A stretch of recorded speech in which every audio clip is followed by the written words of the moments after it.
വിദ്യാധനം സർവധനാൽ പ്രധാനം. വിദ്യാഭ്യാസ രംഗത്ത് ഉറച്ച കാൽവെപ്പുമായി ആത്മവിശ്വാസത്തോടെ മുന്നേറാൻ വിജയ കോളേജ്. പരിചയസമ്പന്നരായ അധ്യാപകരുടെ കീഴിൽ ചിട്ടയായ പരിശീലനം നൽകി ഭാവിയിലെ വാഗ്ദാനങ്ങളാക്കി മാറ്റുന്നു ഓരോ വിദ്യാർത്ഥികളെയും. Vijaya college near bus stand, Chelakkara. Formerly Vijaya tutorial college since 1960.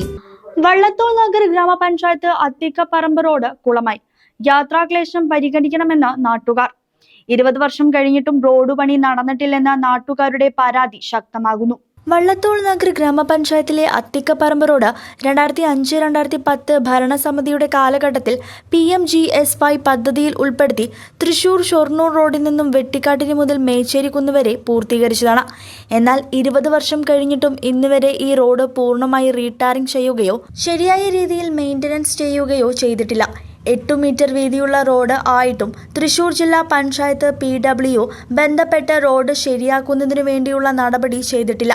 നിരവധി സ്കൂൾ വാഹനങ്ങളും പൈങ്കുളം റെയിൽവേ ഗേറ്റ് ഒഴിവാക്കി ചേലക്കര കിള്ളിമംഗലം ഭാഗത്ത് വരുന്ന ബസ്സുകൾ അടക്കം എല്ലാ വാഹനങ്ങളും ഹൈവേയിലേക്ക് പോകുന്നതിനു വേണ്ടി ഉപയോഗിക്കുന്ന റോഡായിട്ടും വേണ്ട രീതിയിൽ ഒരു ഇടപെടൽ നടത്തുന്നതിനോ റോഡ് ശരിയാക്കുന്നതിനോ ബന്ധപ്പെട്ട പഞ്ചായത്ത് ഭരണസമിതിയോ ജനപ്രതിനിധികളോ തയ്യാറാവുന്നില്ല എന്ന വലിയ പ്രതിഷേധമാണ് പൊതുജനങ്ങളിൽ നിന്ന് ഉയർന്നു വന്നിട്ടുള്ളത്. ഈ റോഡിന്റെ അവസ്ഥ വല്ലാത്ത ദുരിതമാണ്. റോഡിൽ കൂടെ പോകാൻ പറ്റാത്ത അവസ്ഥയാണ്. മഴയൊക്കെ പെയ്ത് അത് കൂടെ ഇറങ്ങാൻ പറ്റില്ല. വല്ലാത്തൊരു പ്രയാസം, ബുദ്ധിമുട്ടി. ഈ റോഡും ആ റോഡും അതെ. മെമ്പർമാരോടൊക്കെ പറഞ്ഞാൽ അവർ കോടികളുടെ കണക്ക് ഇങ്ങനെ പറയാന്നല്ലാതെ അവരിത് നേരാക്കുള്ളൊരു പരിപാടിയും ചെയ്യുന്നില്ല. ഇലക്ഷൻ വരുമ്പോൾ അത് ഇലക്ഷൻ കഴിഞ്ഞാൽ ചെയ്യാമെന്ന് പറയും, എന്നാലും അവർ ചെയ്യില്ല. അവർ ആ ഇലക്ഷൻ വരുമ്പോൾ ഇങ്ങനെ ഒരു 4 വട്ടം വീട്ടിൽ കയറി ഇറങ്ങിയിട്ടുണ്ടാവും. ഒരു സ്വൈരം ഉണ്ടാവില്ല അവർക്ക് വോട്ട് കിട്ടാൻ വേണ്ടിയിട്ട്. അത് കഴിഞ്ഞാൽ പിന്നെ അവരുടെ ഒരു ചത്തഞ്ചൂരൊന്നും ഉണ്ടാവില്ല. അപ്പോൾ അതൊക്കെയാണ് അവസ്ഥ. ഭയങ്കര പ്രയാസമാണ്. തൽസ്ഥിതി തുടർന്നാൽ പൊതുജനങ്ങളെ അണിനിരത്തി പ്രത്യക്ഷ സമരത്തിലേക്ക് നീങ്ങുമെന്ന് പ്രദേശവാസികളും മുൻ ഗ്രാമപഞ്ചായത്ത് അംഗം അബ്ദുൽ ഖരീം പറഞ്ഞു. വള്ളത്തോൾ നഗർ പഞ്ചായത്തിലെ 7-ാം വാർഡും 6-ാം വാർഡും ഉൾക്കൊള്ളുന്ന അത്തിക്കപ്പറമ്പ് റോഡിൻ്റെ അവസ്ഥയാണ് ഈ കാണുന്നത്. 2005-2010 കാലഘട്ടത്തിലെ ഭരണസമിതി PMGSY റോഡായിട്ട് ചെയ്ത ഏക റോഡാണ് ഈ റോഡ്. അന്ന് മുതൽ ഇന്ന് വരെ ഈ റോഡ് ഫുൾ ടാർ ചെയ്തിട്ടില്ല. ഈ അവസ്ഥയാണ് ഈ റോഡിലെ എല്ലാ ഭാഗത്തുള്ളത്. വെട്ടിക്കാട്ടിരി മുതൽ മേച്ചേരി വരെ ഉൾപ്പെടുന്ന ഈ മേഖലയിലെ മുഴുവൻ പ്രദേശത്തും ഈ അവസ്ഥയാണ് റോഡിനുള്ളത്.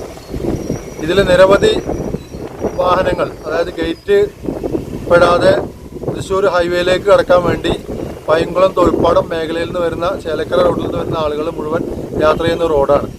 സ്കൂൾ വിദ്യാർത്ഥികൾ, സ്കൂൾ ബസ്സുകൾ, നിരവധി സ്കൂളുകൾ, അറഫ, ഇർഷാദ്, ചെറുതി ഗവൺമെൻറ് സ്കൂള്, അതേപോലെ അമൃത സ്കൂള്, അങ്ങനെ നിരവധി സ്കൂളുകളിലെ വാഹനങ്ങൾ ഇതിൽ പോകുന്ന ഒരു സ്ഥലമാണ്. വലിയ അപകടാവസ്ഥയിലാണ് വാഹനങ്ങൾ ഇവിടെ ചെരിഞ്ഞു പോകുന്നത്. ഇത് ഇന്ന് വരെ പൂർത്തീകരിച്ച് പണി ഫുൾ ടാർ ചെയ്തിട്ടില്ല. ജില്ലാ പഞ്ചായത്ത് ചെയ്യുമെന്ന് പറഞ്ഞ് പലതവണ ഗ്രാമസഭയിൽ ഉന്നയിച്ചിട്ടും ജില്ലാ പഞ്ചായത്ത് ചെയ്യുമെന്ന് പറഞ്ഞ് ഇന്ന് വരെ ഈ വർക്ക് പൂർത്തീകരിച്ചിട്ടില്ല. മാത്രമല്ല, ഈ വർക്ക് 8 മീറ്റർ റോഡാണിത്. News desk CCV.